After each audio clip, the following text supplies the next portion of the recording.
Green ടെക്കിൻ്റെ ഒരു premium villa projects ആണ് Scotland yard എന്ന് പറയുന്നത്. ഇതിൻ്റെ ലൊക്കേഷൻ വരുന്നത് കാക്കനാടിനും പള്ളിക്കരയ്ക്ക് ഇടയ്ക്കായിട്ട്, എക്സാക്റ്റ് ആയിട്ട് പറഞ്ഞാൽ വണ്ടർല കഴിഞ്ഞ് ഒരു 500 മീറ്റർ എത്തുമ്പോൾ തന്നെ സ്റ്റേറ്റ് ഹൈവേ റോഡിൽ നിന്നും സെക്കൻഡ് പ്ലോട്ടായിട്ട് തുടങ്ങുന്ന ഒരു പ്രൊജക്റ്റാണ് സ്കോട്ട്ലാൻഡ് യാർഡ്.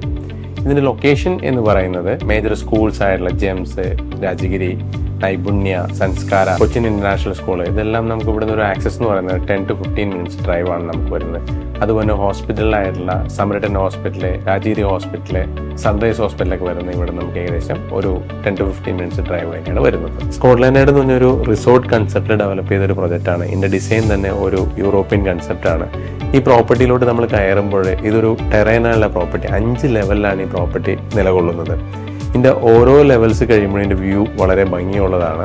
അതുപോലെ തന്നെ ഇതിന് കൊടുത്തിരിക്കുന്ന റോഡുകളെല്ലാം 6 to 7 മീറ്റർ വീതിയുള്ള റോഡ് കൊടുത്തിട്ട് ഏറ്റവും ടോപ്പിലായിട്ടാണ് ഇതിൻ്റെ ക്ലബ് ഹൗസും കോമൺ അമ്യൂണിറ്റീസ് നമ്മൾ അറേഞ്ച് ചെയ്തിരിക്കുന്നത്. അതിനകത്ത് ക്ലബ് ഹൗസും പൂളും ടർഫ് ഏരിയയും പിള്ളേരൊരു പാർക്കും നമ്മളിവിടെ ഡെവലപ്പ് ചെയ്തിട്ടുണ്ട്.